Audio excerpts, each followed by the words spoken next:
Hello to everyone tuning in on Zoom, and welcome back to Rabble's Off the Hill political panel. I'm Robin Browne, co-host of tonight's panel, and I'm joining you from the traditional unceded territory of the Algonquin Anishinaabe people. Unfortunately, my co-host, Libby Davies, isn't feeling well tonight, and we'll have to sit this one out. But that said, we have Rabble's editor, Nick Seebruch, joining us in her place. Thanks, Robin. I'm joining you from the traditional territory of the Mohawks of Akwesasne. We have a great discussion ahead of us tonight. Joining us are Member of Parliament for Winnipeg Centre, Leah Gazan, activist, author, and organizer Clayton Thomas-Müller, writer and policy researcher Chuka Ejeckam, climate and housing justice activist Diana Yoon, and Rabble's own parliamentary reporter Karl Nerenberg. Welcome to all of our panelists tonight, and a special welcome to all who are joining on Zoom. We encourage you to participate in the chat and polls and ask questions to our panelists through the Q&A function, and we'll do our best, as always, to address your questions.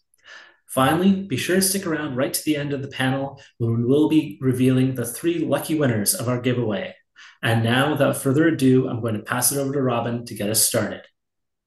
All right, thanks, Nick. Well, with millions of hectares burned and more suspected to burn into the fall, it's been recorded that the 2023 Canadian wildfire season is easily the worst ever documented. We are facing a climate crisis and must hold our elected leaders accountable, but how? So, to begin our conversation today, Karl, let's start with you. The House of Commons is back in session. How will Pierre Poilievre, the Conservative leader's momentum after the recent Conservative convention, affect the government's policy on issues like climate change? Well, I think Poilievre himself will never talk about climate change directly. He'll only complain about measures taken to mitigate climate change or to slow down climate change or to eventually we hope stop climate change. So the extent to which the leader of the opposition will always be asking about other things or framing climate change in a negative way by saying, when are you going to axe the tax? The carbon tax is raising the rate of inflation. The carbon tax is making food unaffordable for people. The carbon tax is driving people into poverty. The carbon tax is responsible for every bad thing that's happening in Canada. It will force the government to somehow craft its message without always sounding all the defensive, without accepting the premises of what Poilievre has to say. So I think it is a problem. I think what is tragic here, I mean, for the longest time after Poilievre became leader of the Conservative Party, the kind of mainstream commentators, people like my friend Chantal Hébert, said it's his Achilles heel that he's completely negative on climate change. Not only does he not have a policy, but he's borderline denier. All he says is do nothing about it, and that's going to hurt him. But there's a certain point that scares me a lot, that the public in Canada and everywhere else is just kind of quietly grown weary of this, regardless of the consequences, such as the wildfires and everything else that we're experiencing it.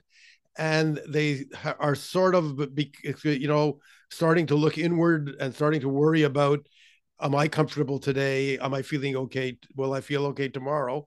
And starting to feel a little bit like, oh, we don't want anybody to keep preaching to us how we have to be virtuous and worry about climate change. And a bit the ideology that we're only a little country of 40 million people. Our contribution to climate change is pretty small, although it's way out of proportion to our population. In fact, we each individual, contribute like 10, 30, 40 times more than each individual in an African country, say, or in most countries in Asia. Nonetheless, I think it is going to be a problem, and I'm interested to hear what others have to say about how we can, how they can fight back against this change in rhetoric and this shift in attention. Thank you, Karl. And I'm going to go to Diana next. And Diana, in the face of wildfires this summer, Canadians have been rising up to demand real climate solutions from the federal government. How can people power like this enact change in Parliament? Thanks, Nick. So Absolutely. People power is the only way that we enact change against injustice and climate inaction. Yeah, when you see the devastating impact of wildfires, or even if you experience smoke in cities and communities that feel really far away from the wildfires, I know many folks felt anxiety, hopelessness, and feel powerless. It's like, what do we do? But I don't believe in, fear mongering, climate doomism. We have to keep fighting and advocating for our governments to step up. And I think to enact this change, it's important so that we take care of each other and create kind of support systems and community infrastructure, and we keep up the pressure. So I'll kind of highlight some examples. I think with climate and community resilience, that's really paramount in crisis times. I heard Dr. Nicole Redverse, professor at Western, speak about how between 1980 to 2021, within smoke-related evacuations, 98% of them were with Indigenous communities. So, disproportionately, this is an example of how Indigenous communities are on the front lines of the climate crisis and across Turtle Island. And I think when we speak to climate solutions and climate policy, we, for kind of wildfires specifically, I do know that Rabble has featured kind of the On to Ottawa's demands for a national firefighting force. I think this is really interesting because they're speaking about how 70% of firefighting is volunteer based. And, what does it look like to have this national demand to train like 50,000 firefighters? And that kind of like got me thinking with like Biden's climate announcement today. In the States, they unveiled an American Climate Corps, a climate job training program for 20,000 people to work on things like improving community resilience against natural disasters. But that this kind of campaign did not just happen. It was because of youth activists and climate activists and community organizers like Sunrise Movement, and really pushing to make sure that like that kind of program is designed to support communities disproportionately impacted by the climate crisis. And one last thing, more locally, I guess, in Hamilton, Ontario, tenants earlier this summer successfully advocated for city council to pass a maximum temperature bylaw. And now other communities like Toronto Acorn is also campaigning like Beat the Heat. And that kind of thing is important as adaptation measures going forward to kind of protect tenants from heat waves when they don't have the ability to kind of install cooling measures or can't afford them. And yeah, I think, lots more we can speak to on what climate action looks like in a way that really matters to the people who need it. No, thank you, Diana. And I must say, it is nice to see that there's some folks out there with the folks who have the privilege to do so, engaging in civil disobedience. I forgot the name of the group, but chaining themselves to stuff like that in terms of climate action. So, let's go to Leah. Leah, as we've discussed in previous Off the Hill panels, Indigenous sovereignty and climate justice are inherently linked. So as we approach the National Day of Truth and Reconciliation later this month, how does climate action from the government relate to reconciliation? Well, as I've said before, the whole, Canada was built on the wrongful and violent dispossession of lands from Indigenous peoples. It continues today. We certainly see that on Wet'suwet'en territory, the use of state police violence to impose an economic agenda that violates the rights of Indigenous people, and something that's been called out at the UN level. In fact, the level of police violence, RCMP violence that's being perpetrated against Indigenous people, and let's be honest about residential schools. It was to attempt to assimilate Indigenous people into the colonial state through violent means. And you can't separate the dispossession of lands territories and resources from the violent separation of our families, or even the violence against Indigenous women and girls around resource development projects, man camps, where even in the House of Commons, we facilitated a study this year to explore the relationship between the resource extractive industry and increased rates of violence against Indigenous women and girls.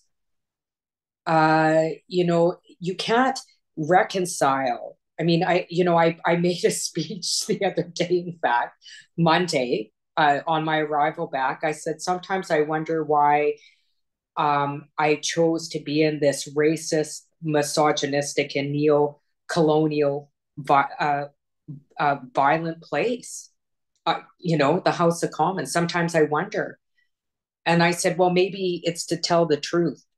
Maybe it's to tell these stories. And I was talking about kinship and customary care and the ongoing dispossessing of our families and children in real time, off our lands, away from our families, and our whole identity. Our whole way of life is connected with our lands, our language, our culture, our livelihoods. That's why the mother is so connected to lands. And they continue to perpetrate violence against our Mother Earth. That violence continues to be perpetrated against our families. And unless we're really willing to have these real conversations in this country, the fact that we will never have climate justice if we continue to perpetrate human rights violations against Indigenous peoples, we will not reconcile in this country. So what I said on Monday is, I often hear in the House of Commons, discussions about reconciliation. The talk of reconciliation is cheap. And we need to move beyond that as elected officials in these spaces and have real discussions. Our Mother Earth is on the line. I'm not into doomism, but our Mother Earth is giving us a very clear message, and we have to respect her. And she doesn't need us. We need her. And we need to start respecting our mother. So, I'll keep certainly speaking out in the House of Commons. But I think, as we saw in the counter protest with this kind of extremist anti-trans movement that's happening in the country, we need a movement in this country. We need a movement in this country against rising extremism, what I called on prior to being elected, a growing corporate dictatorship. And we need to put people and our planet and all life ahead of that at this point. No, thank you. Clayton, would you like to chime in on this one? Yeah, I think Leah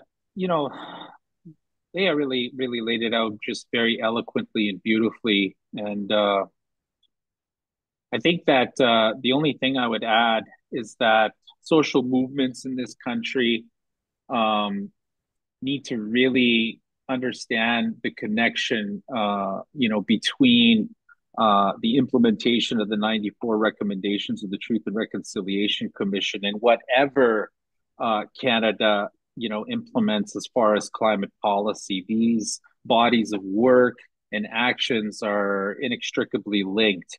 And this is because of the fact that colonialism caused climate change. It's only been 200 years of capitalist economic systems that have almost destroyed our ability as human beings to live within the ecosystems that where Creator put us.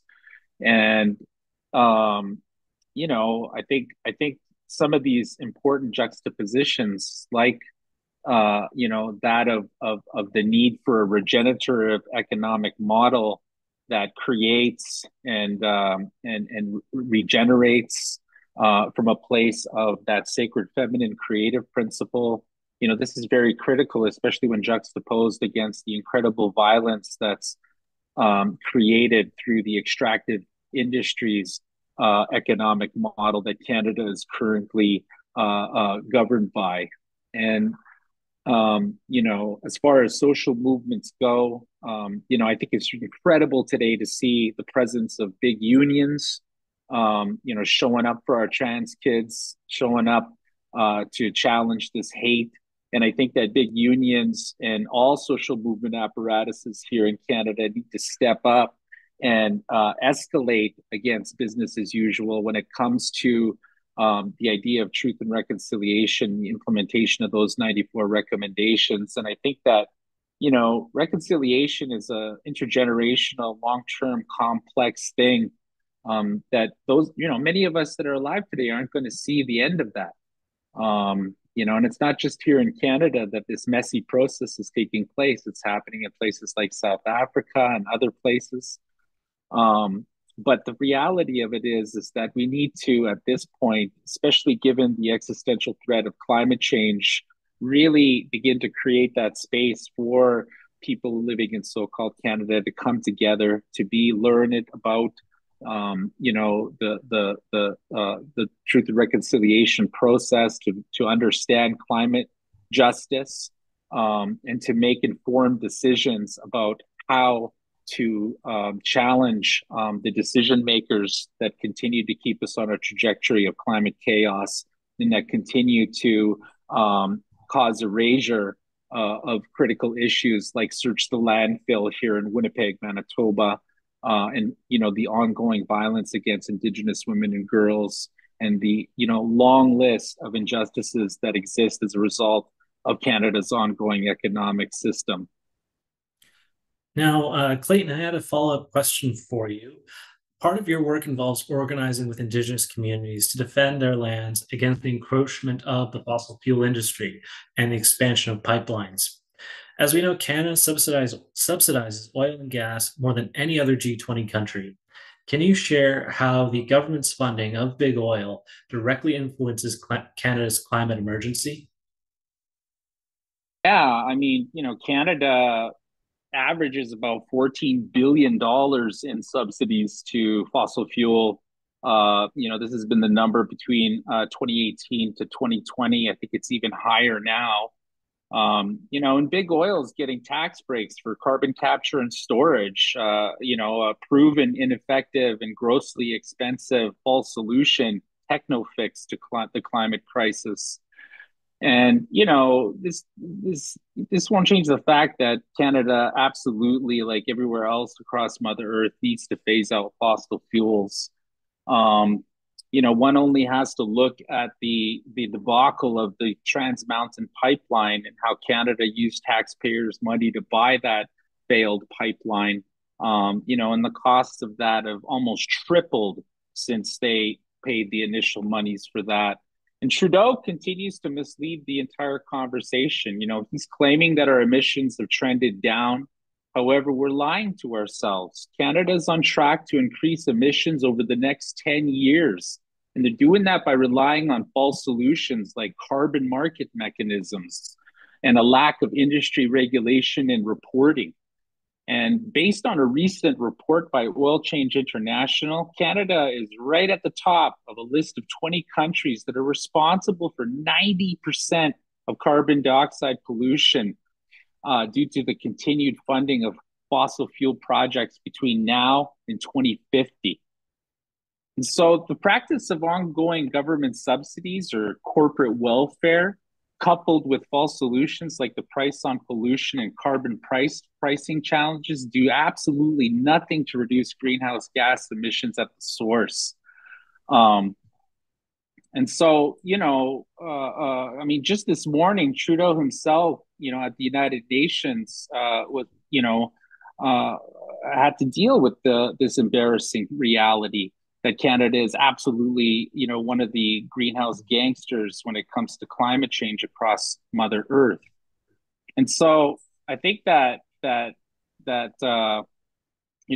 mentioned the realities of the evacuees, and the incredibly disproportionate number of those during this wildfire season that have been First Nations.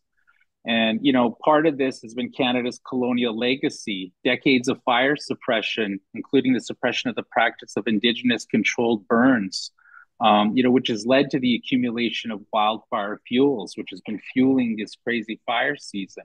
We've seen more than 10, more forests have burnt this year than the last 10 years combined. And there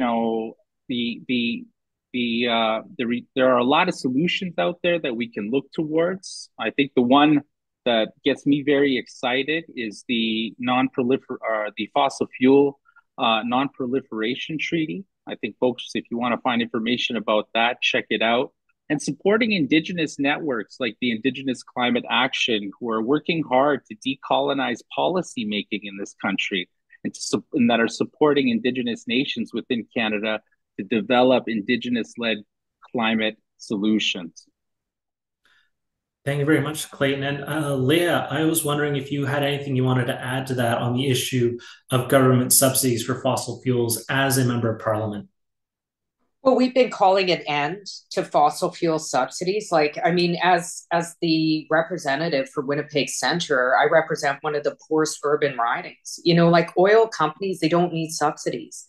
The kind of subsidies that are given to the fossil fuel industry could house and deal with a lot of the complex issues that I'm dealing with in my community: housing, mental health issues right now, trauma, even things like, divesting from the fossil fuel industry and supporting my bill C-223 to put in place a guaranteed livable basic income. I mean, the fact that we consider this acceptable in this country, particularly at a time when people are struggling than never before. And, we talk about inflation. Inflation is caused by capitalism. The very rich, the very elite of this country is getting richer, and the poor are getting poorer. And we see a bigger gap all the time. So we need to put an end to fossil fuel subsidies. I'm proud that the NDP has been very clear in regards to ending fossil fuel subsidies, particularly at a time where we are in a climate crisis. We could be investing all of that money into renewables, into clean energy, yet we still are funding a dinosaur. And we know that if we don't get out of that it's going to cause a lot of problems. And we need to do it in a way that brings workers along. And I've said it before, I don't think people love oil and gas. Like I've seen that campaign, I love oil and gas. In fact, there's a guy that's a member of Parliament. He always wears that pin. And I'm like, I don't think people love oil and gas. They love feeding their families. They love working. They love having a roof over their heads. That's what people love. So let's have a real discussion. Let's invest in a livable future that includes a guaranteed livable basic income. And let's divest from fossil fuels yesteryear. No, thank you, Leah, and Clayton. And I gotta say, Clayton, the term greenhouse gangsta, I hadn't heard that one before. That's pretty good. And just before we go out on Chuka, just one thing in researching for this, I was curious to see who has the biggest oil reserves in the world. Fully thinking in my head, it's Saudi Arabia, and that's why we treat them as friends, even though they have a terrible human rights record. But it was actually Venezuela as number one, Saudi Arabia is number two, and Canada is number three, right, in terms of oil reserves, right? So that's part of the reason why they're greenhouse gangsters. But Chuka, let's bring you in. Bill C-226, the National Strategy on Environmental Racism and Environmental Justice Act, has been passed by the House of Commons and is currently under consideration in the Senate. So if passed by the Senate, it would require Canada to develop its first ever national strategy on environmental racism and environmental justice. So can you first define what's environmental racism, then talk about how a strategy on environmental racism and justice could help us combat future wildfire seasons?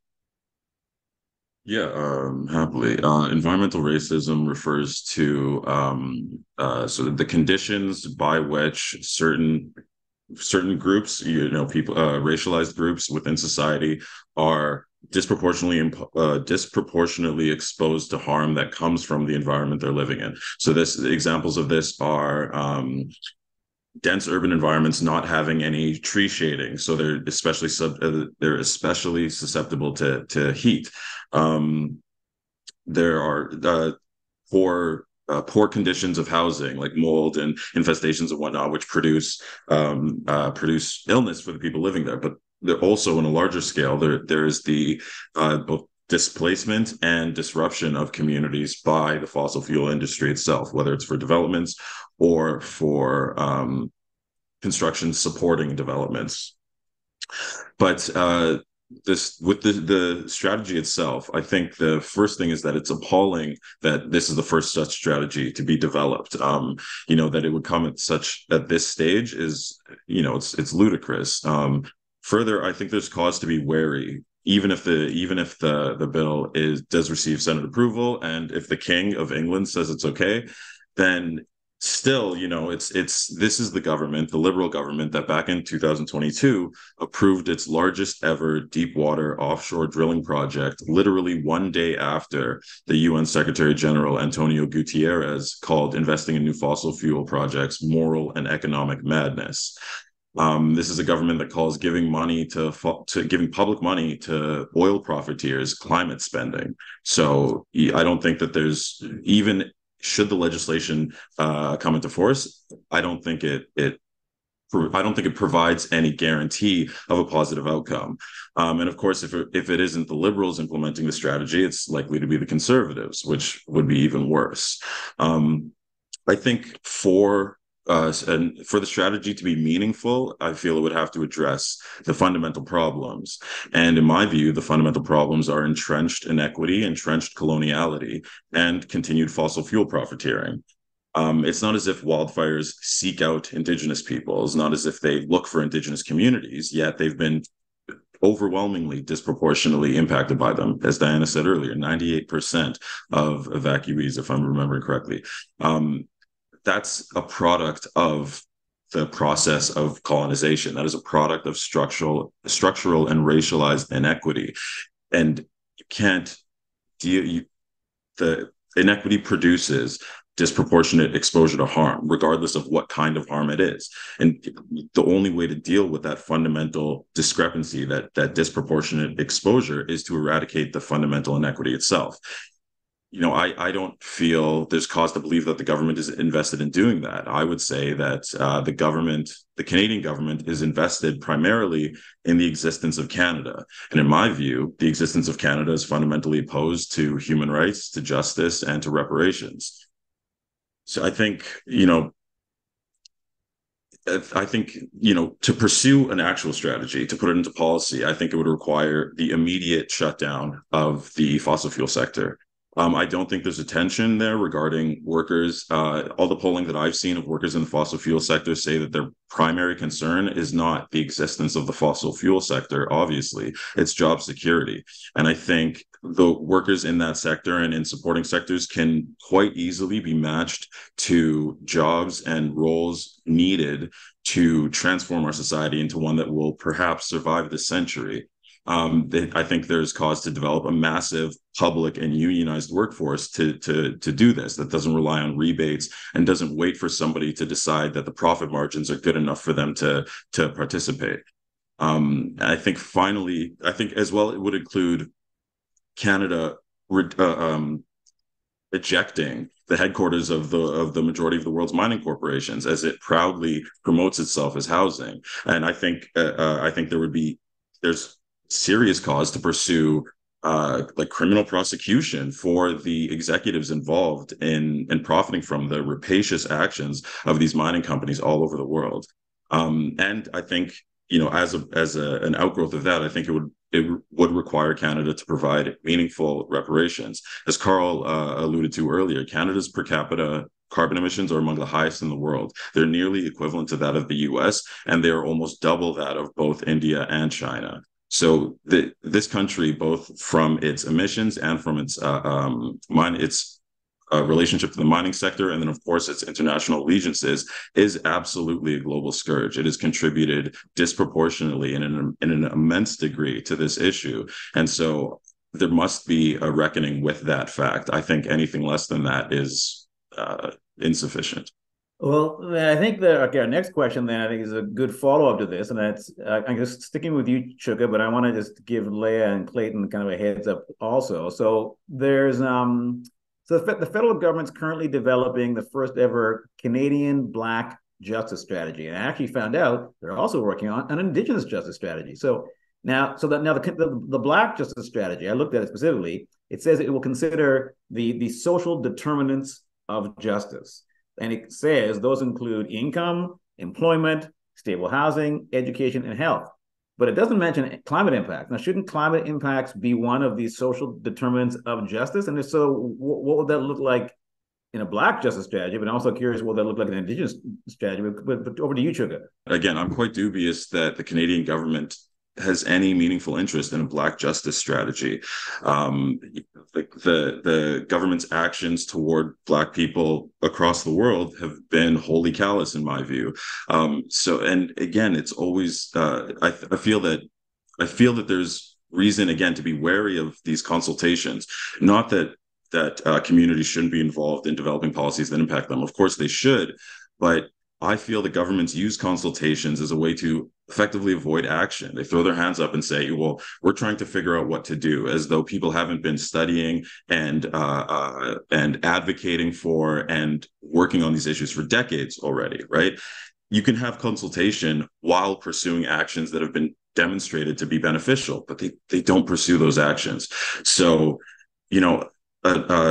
a meaningful Black justice strategy, again, I think would look at the fundamental organization of society. Of course, it would look at the role of police historically and contemporarily, and it would sort of attempt to understand the kind of mechanisms and logics within society that produce these outcomes, as opposed to viewing those outcomes as an aberration. This is how our society functions because it was developed in this manner. It was developed to function this way. Thanks a lot, man. Nick, over to you. I was just wondering if either Leah or Clayton would like to comment on that question as well. Well, I can comment on it. I mean, there was a national inquiry into murdered and missing Indigenous women and girls where there was very clear calls to justice, calls for justice around reforming around justice reform. So, I mean, I think we've laid out what it looks like. We have the 94 calls to action from the Truth and Reconciliation Commission. More calls there in terms of what justice reform would look like, much of it relating to policing, much of it relating to incarceration. And if you look at like root causes, like the root causes, they talk about, poverty and, and I think, absolutely, we know root causes, some of the root causes, but here's the thing, let's also talk about and address systemic racism. Let's talk about the fact that Indigenous peoples continue to be and Black people continue to be overrepresented in the justice system. Continue in Winnipeg, for example, there was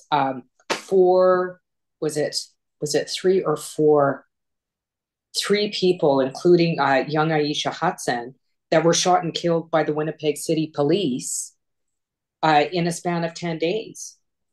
How does that happen in a small city like Winnipeg? We need to have honest discussions about systemic racism.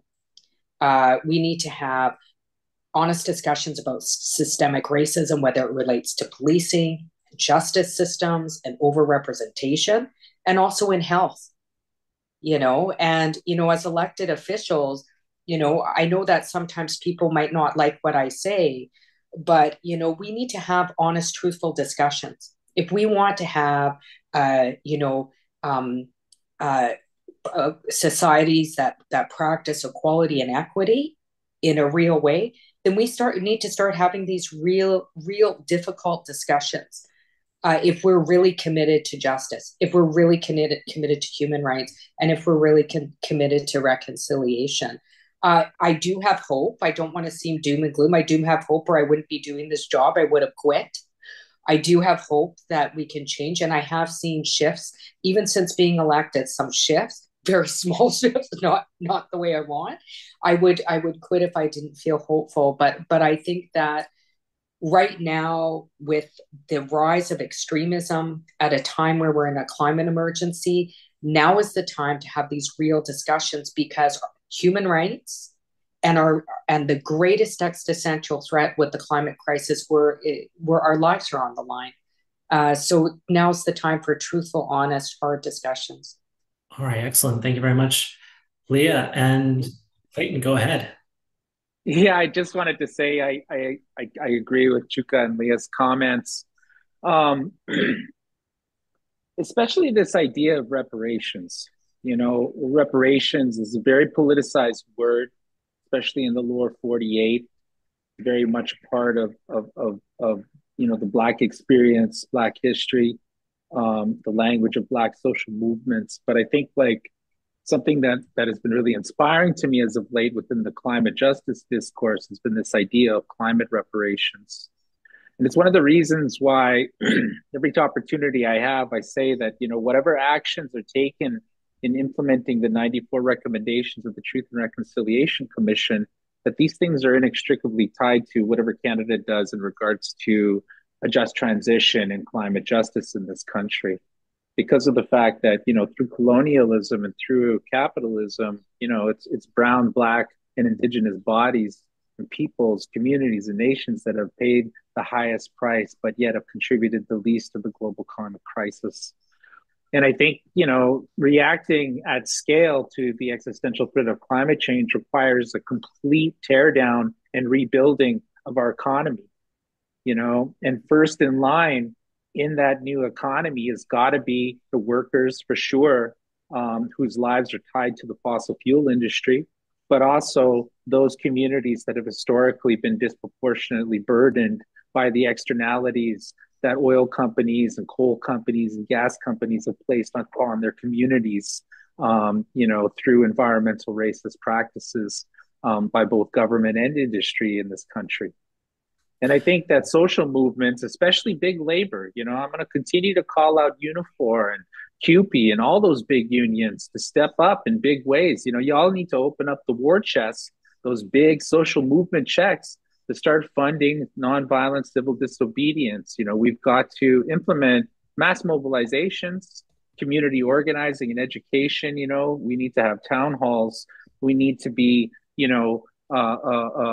supporting legal funds of people who step up, like the way that some of these elders have been stepping up in the States through the Third Act, and other social movement organizations that are promoting, more old school civil disobedience, kind of civil rights movement, full, packages of action being taken on the climate issue. This is something that we desperately need in this country. And furthermore, I think that, Indigenous peoples, migrants, immigrants, Black folks in this country, we're the ones who are having babies, we're the ones whose populations are exploding. And we have some of the highest statistics of workers going into the future of Canada's workforce. And that means that historically, the most marginalized populations are going to represent a huge part of every single loonie in Canada's GDP moving forward in the future. And that's economic power, which is like the religious power of the day. The religion of today is capitalism. And so we've got a lot of power, but our energy is very much like static, and we need to focalize it like a lightning bolt. And in the, Indigenous arms of the climate justice movement, we have a symbol, and it's Thunderbird Woman. She brings the water, to heal the people in the land, and she carries that lightning. And I think that that's how we need to focus our social movements. And we need to really, as social movements, come together and talk about what does this climate reparations thing mean? And how do we organize as workers, as people who carry the original title to the land, trying to pull resources out? And how are we going to make sure that we are not left out of, and if anything, that we dominate the conversation about the deconstruction of Canada's economy and the rebuilding of it in the wake of the global climate crisis? Absolutely. Thank you very much, Clayton, Leah, and Chuka. We're going to go to audience questions now. And the first one is from Kathleen Flaherty. I'd like to ask Karl this question. Does Parliament have any way to challenge the amount of money the Canadian pension plan has invested in fossil fuels? Well, the pension plan theoretically operates at an arm's length basis, and Parliament doesn't get uh, oversight over each individual investment decision. But Parliament could pass legislation that would create a policy framework for the people who invest the pension plan. By the way, the officials who invest Canada's pension plan are the best paid public servants, far paid far more than any member of parliament, far more than the prime minister, and more than the senior ranking public servants are called deputy ministers in our system. Just a little aside, they feel that they have to pay these people the same the same money that those people would make in private sector investment firms, and that's disproportionate. Our society values that, the manipulation of money, rather than the creation of wealth, or the creation of social goods, far more than anything else, judging by how well those people are rewarded. Yes, so Parliament could pass a law or pass framework legislation that would guide the investments of the Canada Pension Plan Investment Fund. Great, thanks, Carl. All right, another audience question, and we can throw this out to anybody. You guys have touched on it a bit, but how can labor unions get more involved in climate action, knowing that many unions represent laborers in climate destructive industries? I think, in the past century, we saw labor unions protest fascist governments by refusing to load weapons that were intended to be shipped to their countries, refusing to repair jets that had been sent from like Pinochet's regime in Chile, for example. I think that there is cause for a new kind of international movement within labor that is explicitly organized on the axis of climate. For example, there's a historic UAW auto worker strike going on right now, and a lot of the discourse around it is about how these workers will fare in the coming sort of electric vehicle market. And of course, mass for-profit production of electric vehicles, of any kind of vehicle, is disastrous for the environment. So it's a bad thing. We shouldn't do it. But even if that was a policy solution in a sense, I think that there's still the workers who would be developing those electric vehicle batteries, for example. They should also seek solidarity with the workers who are pulling the minerals out of the ground that are required for those electric vehicle batteries. So I think that there are clear axes of solidarity that can be engaged. I don't know though if the unions are looking at them. Thanks, man. Anybody else want to chime in on that one? Well, there's something else. Labor unions and other social movements who were majority constituted from the settler population could start advocating for Indigenous sovereignty. What we usually talk about when we relate Indigenous communities, and especially on frontier Indigenous communities, to extractive resource development is kind of crumbs from the table, is accepting the overarching model that we have now, where we have multinational corporations hand in glove with government who go in and take out natural resources, and what Indigenous people are expected to accept as a piece of the action is some kind of little agreement where they'll get a few jobs and a little bit of training and nothing else.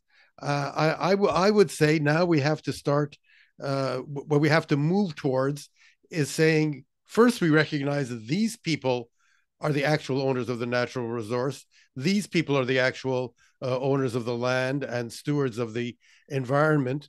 And that we have to, anybody who wants to develop a natural resource there has to deal directly with them on the basis that they actually own it. I mean, our Constitution grants natural resources ownership to the provinces, which is very bad. When the Constitution was formulated, it was formulated by white male settlers only. The Indigenous people were nowhere near the table, and they were considered to be wards of the federal state and nothing more. And I just want to, I mean, I don't want to pat myself on the back or talk about what I did, but way back in 2021, seems like a long time ago, on June 16, 2021, I did a little piece for Rabble called "Indigenous Sovereignty is Long Overdue." And the touchstone for that, the source of that actually was a report we don't talk about a lot now. We talk a lot about truth and reconciliation, but you go way back to 1996, and partly in the wake of the Oka crisis that some people may remember, we had the Royal Commission on Aboriginal Peoples. And it's worth going back to the recommendations of that report, which were far-reaching and radical, and which talked about a totally different model of economic development and resource development. They made one little point, for instance, we're often feeling we're more virtuous than the Americans.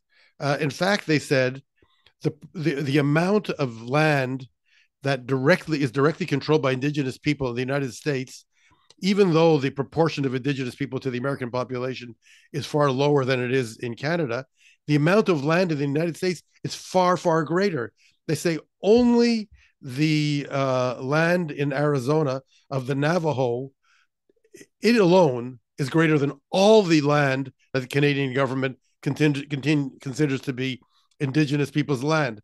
We often think of the Indigenous territory as large swaths of the North, for instance, but legally speaking, in the eyes of the Canadian government, the provincial governments, it's just tiny reserves, nothing else. The Indigenous people have no sanctioned legal right to anything else. And so when big mining corporations go in, all they can do is sit at the edge of the table and maybe get what they call an impact, some kind of impact benefit agreement, which is at best noblesse oblige.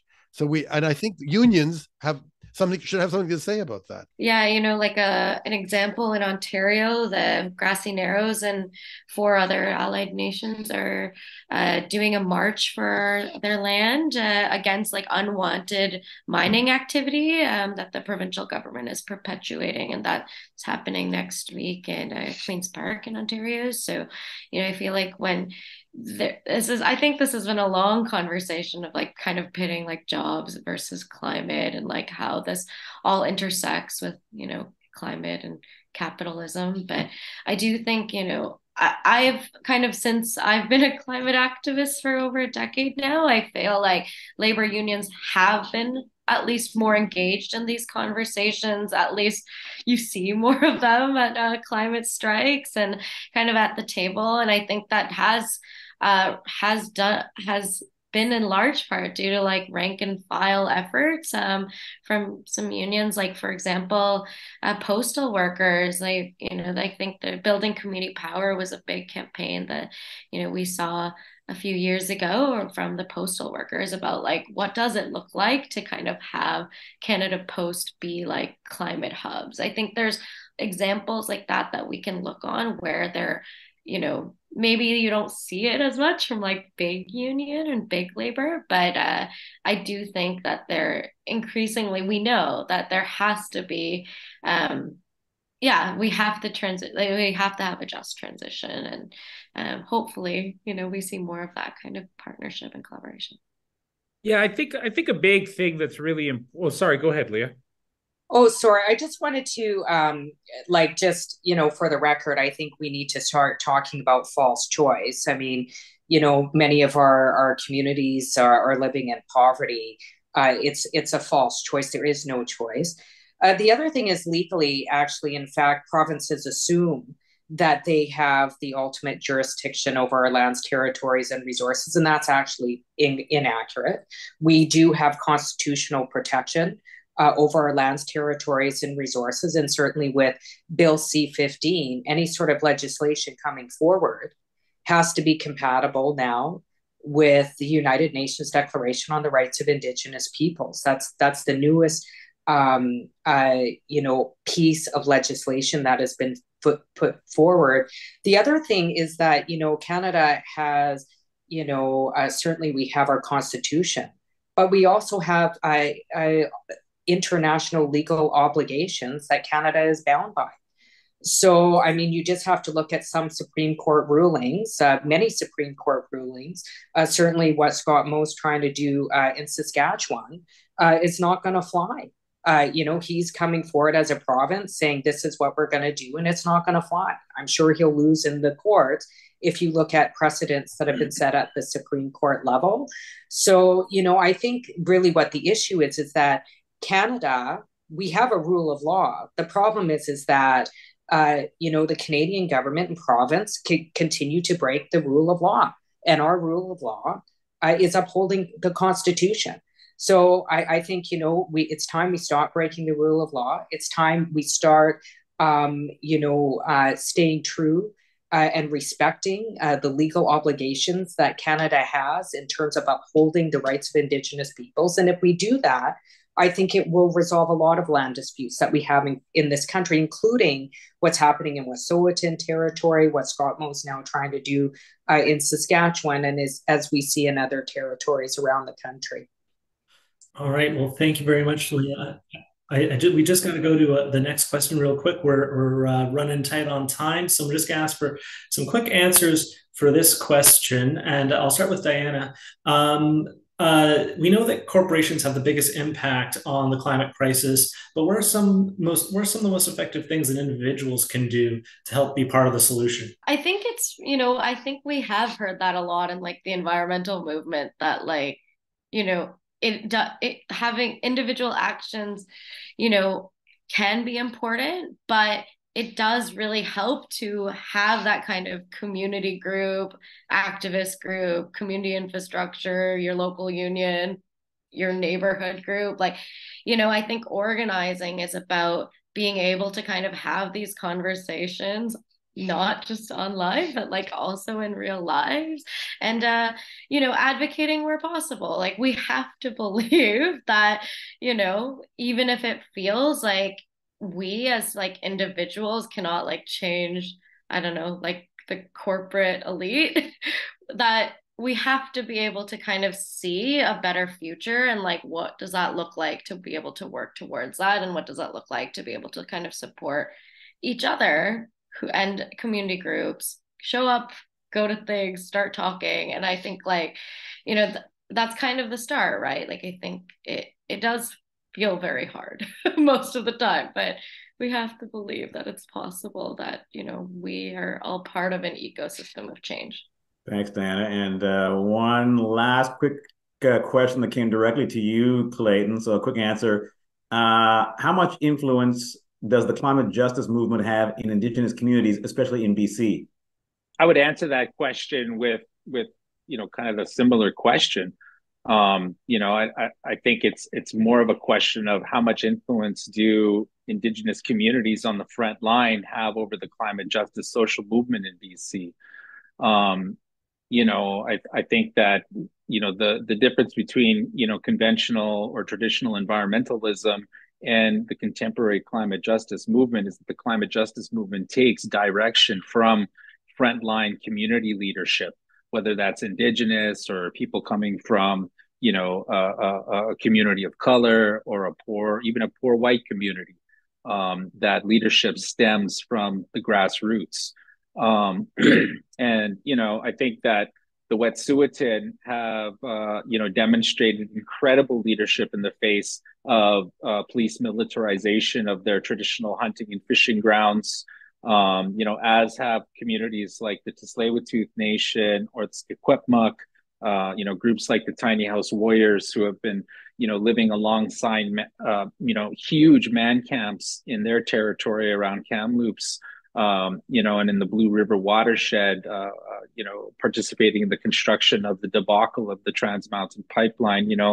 These communities have continued to not only, take on these massive corporate players who have been, incurring into their territory, but also to provide leadership to climate justice groups in the metropolis of Vancouver and in the capital of British Columbia, the city of Victoria, and elsewhere across the country, these lands that they call Canada. Mm-hmm. All right. Thanks, Clayton. All right. Thanks to everybody. That is all the time for questions that we have today. So thank you to all our wonderful panelists, to Leah, Clayton, Diana, Chuka, and Karl for joining us today. Before we go, we do want to announce the winners of our book draw. And that is, I wish I had a drum roll here, but that is Heather Walker, Janice Campbell, and Peter Shoebridge. So congratulations. Rabble's managing editor, Brianne Doyle, will be in touch with you in the next couple of days to get you your copy of the Reconciliation Manifesto, Recovering the Land, Rebuilding the Economy. Our live political panel, Off the Hill, will return next month. And as a reminder, we now have a regular day set for the series. You can join us for Off the Hill every third Wednesday of the month, every month, which means our next Off the Hill will happen October 18th. So be sure to get an invitation for that event by signing up for Rabble's newsletter at rabble.ca/subscribe. And finally, a big thank you to rabble.ca for hosting events like this. And did you know that Rabble is in the final week of their summer fundraiser? So to support this series and Rabble, please consider making a one-time donation or becoming a monthly donor at rabble.ca/donate, and every penny counts. So thank you all for joining us tonight, and we will see you next month. Thanks, everybody. Bye.